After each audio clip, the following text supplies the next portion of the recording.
man has had this car since 2005, and look, it took me I'll take it off. to peel this I'm up. breaking it. I don't think it's supposed to go off. I think it's part of the screen. I think you broke it. I did? Yeah, you broke the screen. It's part of the screen. That's why I never took it off. It's part of the screen. Oh my god! Put it back on. I am so sorry. Oh my god, I'm sorry, baby. That's fine. I don't care. Every reason. So we just went on for a drive in this old junk.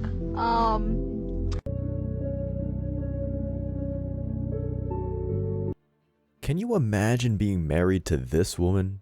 The level of disrespect you'd experience on a daily basis would drive you to alcohol or the edge of a cliff. Let me ask you a question. Why would a man in 2024 get married? A couple of decades ago, this was a question nobody asked, and that was because it seemed obvious. Go to school, get a job, get married, start a family. This was the path laid out for every man. But fast forward to today, and the rates of marriage are plummeting. Back in the year 2000, there were 8.2 marriages out of every 1,000 people. Fast forward to today, and it's more like 6. But this isn't the choice of women. It's men who have decided to walk away. Men are refusing to get married more than at any other point in history. A man getting married was once an achievement, but now there are practically no good reasons for getting married. Men have been chewed up and spat out of the court system for far too long. The gynocracy has destroyed so many men's lives, and nobody with any power did anything about it. Men lost their children. Men lost their homes. Men were ruined financially. Many men decided to end their lives after a soul-crushing divorce, and society doesn't care. Because society does not care about men, and it never has. The only reason why the declining rates of marriage are getting coverage in the media now is because women have become affected by it. But before we go any further, let me share the comment of the day. Shout out to Ridiculous, who said, "You can make being a passport bro completely illegal. Men still won't marry y'all. They'll either sneak out of the country or just go monk mode." Well said, my friend. There ain't no stopping the passport bro movement. So please, don't forget to reach out to us by email to claim your $5. As usual guys, I'll pick one comment from each video. Maybe the funniest, the most liked, or one that touched me, so don't forget to leave a comment and you may be our next winner. Make sure to hit the like and subscribe buttons too, as it helps us out a lot. Now, back to the video. I don't ever slow up, no I don't take shit. I got no love for the fakeness. If you wanna play tough and wanna hate this, I'll always show up. I don't ever slow up, no I don't take shit. I got no love for the fakeness. If you wanna play tough and wanna hate this, I'll always show up and make a statement. I don't ever Women started complaining, and all of a sudden, the law and media started taking an interest. This tells you everything you need to know about the matriarchy we are currently living in. Everything is set up to benefit women at the expense of men, and this is the most obvious in the divorce courts. Modern women are going on TikTok in massive numbers asking where all the good men have gone. These women are attacking men for apparently having commitment issues and being butthurt man babies. They make it seem like men don't have a point and are just being immature or insecure. This is another example of the lack of empathy shown towards men in this society. If women are affected, we ask what's wrong with society. If men are affected, we ask what's wrong with men and why don't they fix it? Well, in this video, I'm outlining the very good reasons why men are dropping out of marriage and saying no. There are massive problems, and the best thing men can do is walk away. The issue will correct itself if we deprive women of the attention, validation, and financial security they need from men. Something modern women will never understand is how destructive marriage is for the man. To men in this society, money is everything. If a man can't provide and produce anything, he is as good as completely worthless. This is why one of the biggest reasons for male suicide is financial pressure. If a man cannot provide, he feels like a failure as a man. Society has communicated this to men for tens of thousands of years. This is why men are more likely to pull 80-hour weeks for high-paying jobs. The kinds of jobs that women think should be handed to them on a silver platter. Taking away a man's livelihood is almost the same as killing him. But this is how most divorces end. In fact, this is how most relationships end. More than 50% of marriages end in divorce. More than 80% of those divorces are initiated by women. According to a survey by Bankrate, divorce can significantly impact finances, with 59% of divorced adults in the US saying their separation destroyed their finances. I guarantee that most of the people who said that were men. And even though we've apparently made massive strides towards equality in this society, men overwhelmingly end up paying the most alimony. Depending on how much the man earns, this could financially destroy him. Society favors women, and we know this because even though women out-earn men in many major US cities now, men are still bled dry in the wake of a terrible divorce. Men are aware of how financially risky divorce is. We've seen even the most passionate and loving relationships deteriorate into a toxic mess. Money is the most important resource for a man in this society. And this is why so many men are deciding not to play the game of Russian roulette that is modern marriage. However, instead of a single bullet in the gun, there are several. I'm never gonna get married. I don't want to get married. Why? There's no benefit for the man. He only has everything to lose. A man can be completely faithful to his wife, provide, protect, take care of the kids, obviously when he's not working, whatever. And the wife can step out and cheat. And what's the results of that? Man has to pay alimony, has to pay child support, loses his house, loses the cars, loses everything. Why? What's the point? And then, it's a coin flip. Flip a coin if your marriage is going to work. Those are the odds. Those are the chances. If you want to get married, cool. Throw a wedding, put the rings on each other, say your vows, you're married. You don't have to submit nothing with the courts. Yeah. Die alone? The only reason why somebody is not okay being alone is because they're not okay with themselves. I agree. That's it. Like, if you're not okay being alone, you have issues with yourself that you need to take care of. Why should a man spend so many years and bleed his fingers dry to earn a good living just so the law can take it away and give it to her for no good reason? In what universe is this worth it for the man? What benefits does a man experience in marriage that he can't get in a normal relationship? There isn't a single good answer to this question, and yet society shames men for deciding to not get married. Luckily, the internet has enabled the sharing of experiences. Men have shared their stories online of how destructive divorce can be, and this education has allowed men to make informed decisions based on personal independence and freedom. It's extremely difficult for a man to want to get married after he's read countless stories online of men being ruined by toxic marriages and disastrous divorces. And nobody with any sense can blame a man for choosing to be single. Society will shame men about it because that's why this gynocratic feminist society loves to do. But men avoiding marriage is one of the smartest things a man can do today. That is, until the laws change and we see a real shift in society. Until that day, marriage is one of the greatest scams ever conceived, and it's made countless women rich by exploiting the hard work and sacrifice of honest men.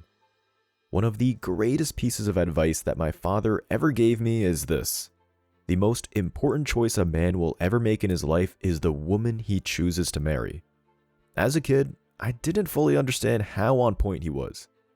As I get older, I see how he was absolutely right. Marrying a toxic woman can destroy your life in so many ways you will not know what happened. There are women out there sleeping with their husband's best friends behind their backs. There are women who not only divorce their husband, but also claim sexual harassment and domestic violence with no evidence. Not only is the man stripped of all of his money, his possessions, his home, and his kids, but he's also dealt a prison sentence which goes on his permanent record, crippling his ability to find a job in the future. And women can do this motivated by revenge for something the man did 10 years ago.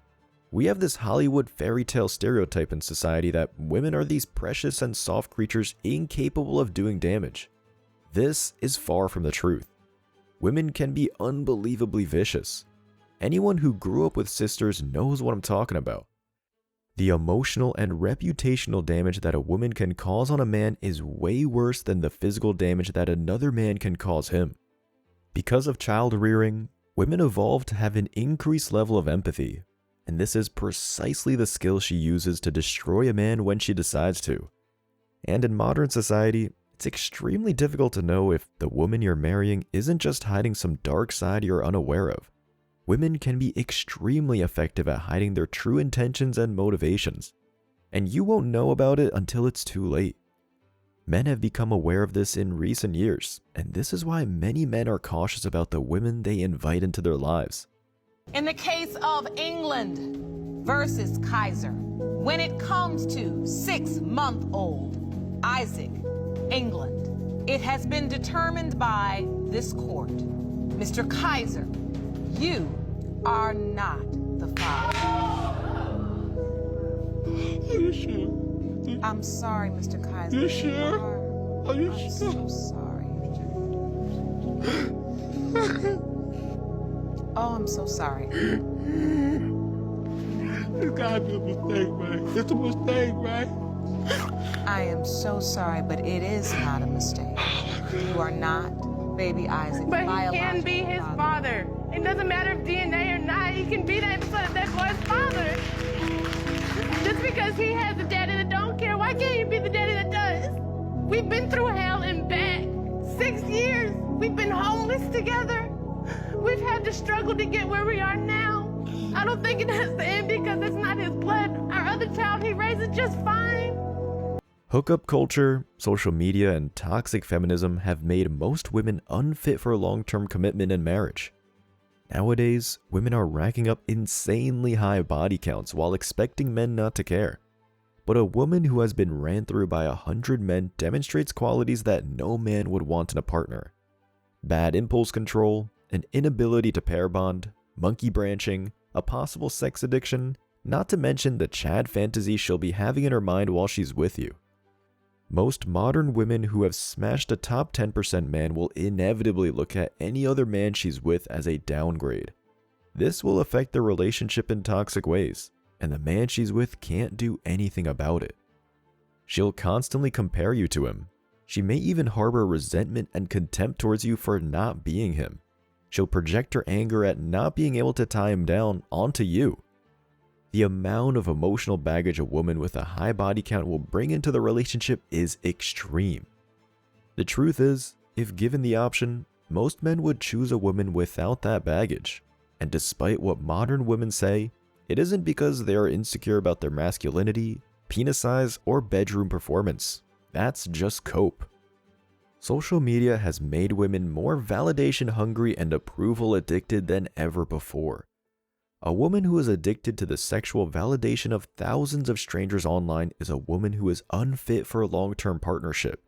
When the going gets tough, this kind of a woman will not communicate with you. To her, you're just another form of validation. An OnlyFans model will only date you as a form of security. You're just another man in the sea of men. There's nothing special about you. And this is because she has completely ruined her ability to pair bond. The fact is that men do not want a woman who has been ran through by hundreds of other men. But unfortunately, finding a woman like that in today's society is next to impossible.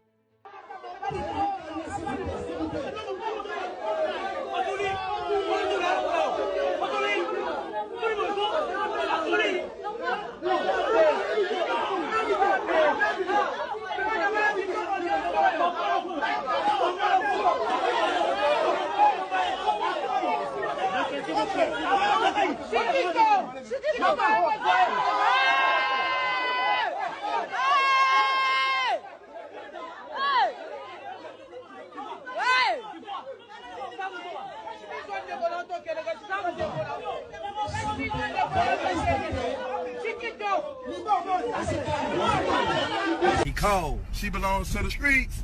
And this isn't the only way modern women are incapable of marriage. I once knew a man who was a marriage counselor for 40 years, and he said that one of the greatest bits of advice he can give to a couple is allowing the man to lead in some way. He doesn't have to be a tyrannical dictator, but for a marriage to work, he said that the woman letting go is essential. She gets to relax, he gets to feel powerful and respected. It's a natural synergy. But one of the problems of modern women is that they see any form of male leadership as tyrannical oppression. These days, a woman will attack you for opening the door for her. Modern women have completely ruined chivalry and then complain about there being no more chivalrous gentlemen. It's practically a guarantee that if you get married to a modern woman, you are signing up for a war. Every little thing will become a battle. She will see every attempt to take ownership and leadership as a threat. This is why many men in relationships have become passive, nice guy, people-pleasing simps. And do you know what modern women feel about that? They hate it. They complain that they can't relax around their man. They say that men aren't masculine enough anymore. This is pure hypocritical insanity. They attack men as misogynistic and sexist if they try to lead. Then they eventually complain that their man is too nice and doesn't take the lead enough. No matter where you turn as a man, you're criticized for it. And perhaps the most obvious reason is the reason that women are the most upset about. Men are no longer content to be an ATM for women who don't want to work and don't want to put effort into their lives. Men are realizing the hypocrisy and double standards in society. But why are modern women so angry that men are walking away from these roles? Here's another bit of advice my dad gave me. Those who are the most angry about you creating boundaries are the ones who are benefiting from you having none. Women are upset because one of their most reliable sources of income is refusing to play ball. Modern women want to bang their way through their 20s and settle down with a nice beta bob provider who will take care of her and her multiple children she had with other fathers. This is why so many women in their 20s aren't afraid to do OnlyFans and be promiscuous. They believe that it'll all work out in their 30s when they find a nice man to manipulate. But the problem is, she won't be happy with these men. It's a recipe for disaster, but you can't expect modern women to be rational. Marriage is a rigged game in favor of women. This has always been the case, but since feminism has openly disrespected men, men are saying enough is enough, and this will only get worse. There are only a few solutions to a man in today's society: withdrawal completely or go to a country where women respect men. You can't expect to play the toxic feminist marriage game and come out on top. The house always wins. As always, I wish you tremendous success. Now it's your turn. What do you think? Let me know your thoughts in the comments. I don't ever slow up, no I don't take shit. I got no love for the fakeness. If you wanna play tough and wanna hate this, I'll always show up and make a statement. I don't ever slow up, no I don't take shit. I got no love for the fakeness. If you wanna play tough and wanna hate this, I'll always show up and make a statement. Everything I do so instinctive and so passionate. Every word I move so descriptive like an adjective. I got a vendetta against people